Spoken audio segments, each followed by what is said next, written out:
Evolution. So evolution is an important topic which is related to biological aspect. Now what is evolution actually? Evolve means to unroll, means whatever which is enclosed or hidden something, so it is exposed or it changes, in other words. So evolution is related to change from simple to complex forms. So simple forms has been converted into complex. So this is related to life, not any non-living things or like that. So in the past, to just give an idea, there were very simple organisms, maybe unicellular or multicellular, which are not well developed, and gradually these organisms which were very simple have been changed to complex. So that is evolution. Now the changes in flora and fauna, that means plants and animals, that occurred over millions of years ago in the earth has been is called as evolution. So this is a simple definition of evolution. And before going to actually the evolution, means where the simple organisms have been converted into complex, so just briefly we have to see about the origin of universe and the origin of earth, because when we say that evolution has taken place, so evolution has to take place on the earth. Now when this earth was formed, and overall when the universe has been created or formed, so the origin of universe has been explained by Big Bang theory. So this is the theory which we expect or we accept that earth has been how the universe is formed, not earth. Universe means it includes all sun, stars, satellites, planets and all that. So the origin of universe has been explained by Big Bang theory. So actually this Big Bang theory has been proposed by George Lemaitre. Now what he says is this universe has been created by a sudden, a large single explosion. So this explosion is unimaginable. Now we see explosion, nuclear explosion or any bomb explosion in a TV, or we hear about the explosion and we see in pictures. But these are actually normal when we compare to the explosion which is explained by Big Bang theory. So this explosion is an unimaginable, and it is a very huge explosion, and because of this explosion the universe has been created. And after the explosion there was some cooling down of the temperature. So during the cooling down of the temperature, the planets, the stars, the sun, and they have been formed in this universe. So we are not concerned about how they are formed and all. So this is just the main idea of this Big Bang theory. So Big Bang theory is related to the origin of universe, not the origin of earth. Then about the origin of earth we are not studying. Again there are different theories. But the universe was formed about 20 billion years back. So approximately. So 20 billion years means 20,000 million years. So 1 billion means 1000 million. So about 20,000 million years this universe was formed, and that is how what the Big Bang theory explains. Next, about the origin of earth, we are not supposed to study about that, and also it is not included under the syllabus. So just after the universe is formed, so again this earth was created. Of course the earth was not formed as it is now at that time when the universe was originated. So when the earth was formed, that was about 4,500 million years back. See, the universe was formed about 20,000 million years back. The earth was formed about 4,500 million years back, means 4.5 billion years ago. And there are again different theories about the origin of Earth, so we are not concerned, and it is out of syllabus. Then when the Earth was formed about 4,500 million years back, on this Earth, when the life was originated, now we have to come to this point. So how life originated on Earth? Again, there are different theories which explain the origin of life on Earth. Now, origin of life, actually it is a unique event in the history of universe. So it is a very specific event that has taken place or that took place on the Earth. Now, there are different theories, so we are studying some theories here. So there are many theories which we are not supposed to study all those theories. So that which are mentioned in our syllabus. So theory of spontaneous generation. So what this theory says? So theory of spontaneous generation says that life has been originated from non-living things. So life have come out of decaying matter. What this theory says. Actually this theory is proposed by Aristotle and supported by many others. So he has given example as to how life originates from decaying matter. Now commonly when we see when an animal dies, means it is a non-living thing, means it is not living. So when an animal or a plant or any living organism it undergoes the death, so there is decaying. So when a dog or any animal dies, so it starts decaying and we get a foul smell. So during this there are some worms or some germs or insects which are moving in that dead body. So what Aristotle says, he gives this example. He says that these flies or worms or germs, they have been originated from that non-living matter. Means that non-living thing, that dead thing, the dead organism has given rise to those flies. So that is what example he has given.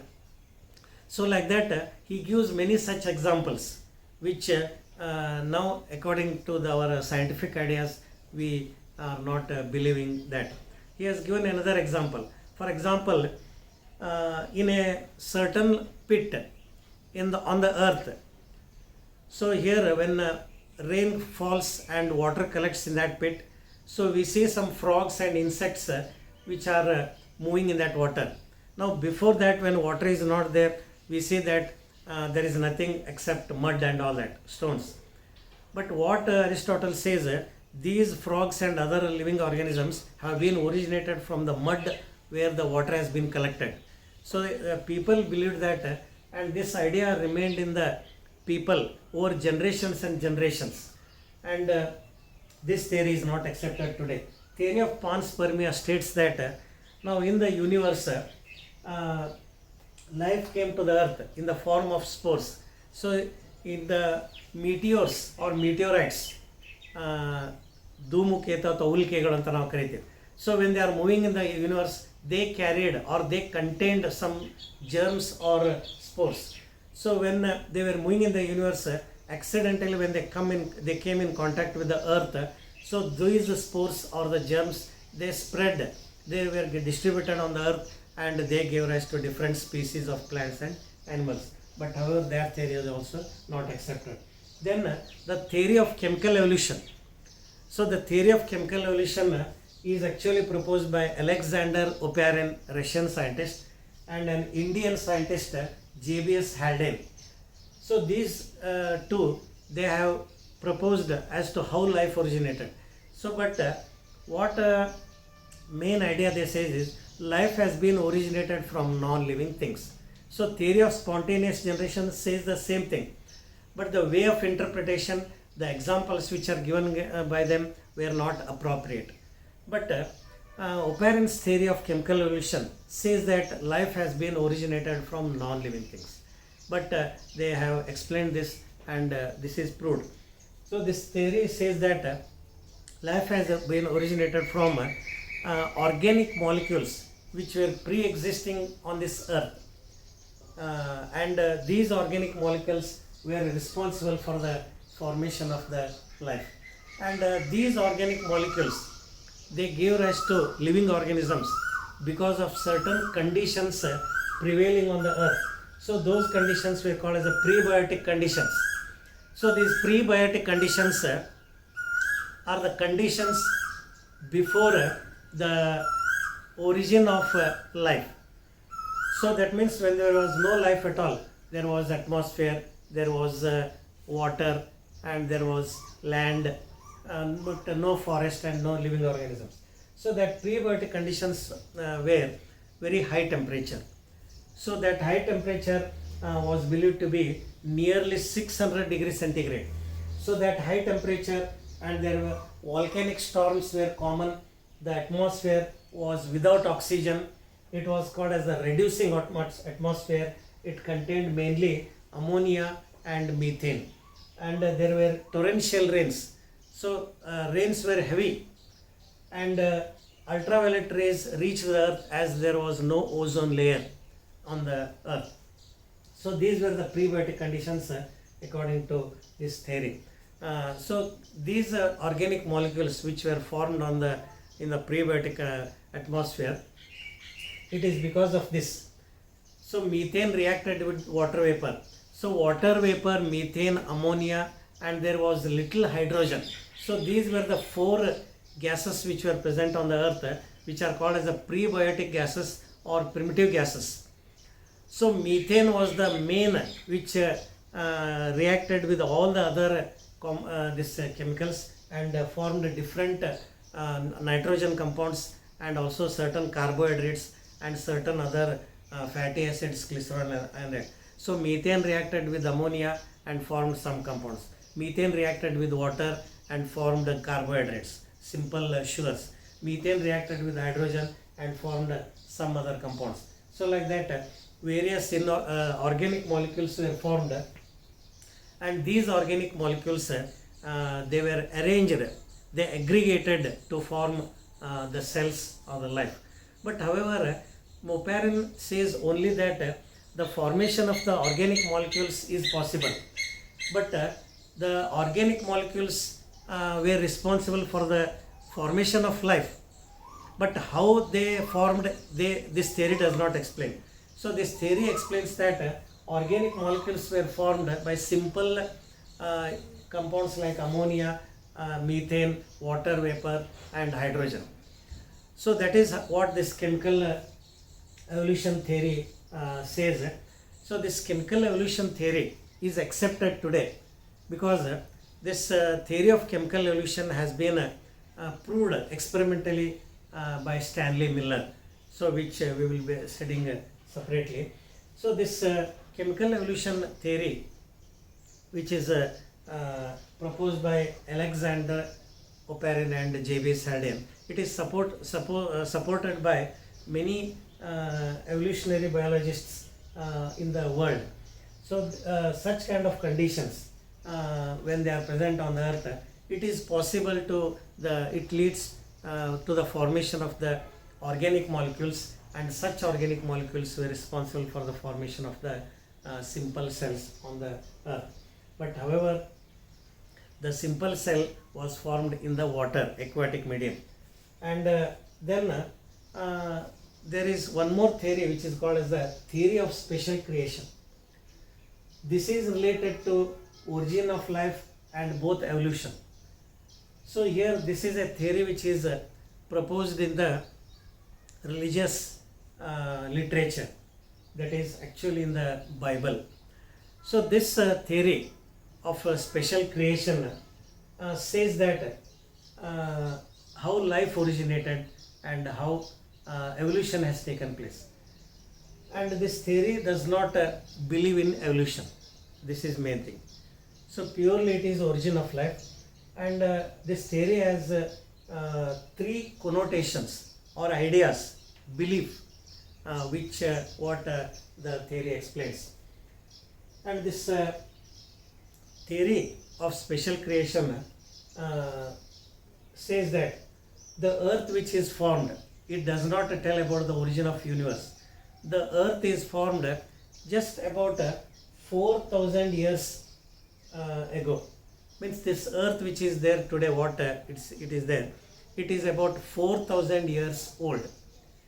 But already scientifically we have observed, or we have proved that earth was formed about 4,500 million years back. And on this earth, life has been originated about 3,500 million years back. Means after the earth was formed, about 1,000 million years there was no life on this earth. So about 3,500 million years back approximately life originated. But this theory does not explain that. It says that earth is about only 4,000 years old, and on this earth living organisms have been created suddenly on this earth. And as we see the organisms today, they were created as the same, there was no change. So that means according to this there is no evolution. So now what we believe that there were simple organisms in the past and they have been converted or changed into complex organisms, we believe, and it is true and it has been proved scientifically. But the theory of special creation says that what type of organisms which were created on this earth and they were same, they have not been undergone any changes. And these organisms, that means what we call it as a diversity, so variety of organisms, it will remain the same. That means even in future also it will not change according to this theory. So this is what the theory of special creation says. But practically, or when we see since the origin of earth, on this earth we have been observing different organisms from simple to complex. Simple organisms have been originated on the earth, they have been created or they have been formed, and they have undergone changes and gave rise to more and more complex organisms which have been seen today. But theory of special creation does not believe that evolution. So organisms which were formed, they remain the same. So that means it does not believe about this evolution. So these are the three connotations which are proposed by this theory of special creation, which includes both the origin of life and also evolution. So evolution means it says that there are no changes in the organisms. So these are some theories which are related to origin of life. So there are many other theories which we are not supposed to study. Among these, this is the one theory which we are to follow and which is accepted by majority of the scientists, and that is proposed by Oparin and Haldane. So this theory has been or is proved by Miller's experiment. So where we shall study that Miller's experiment separately. Thank you.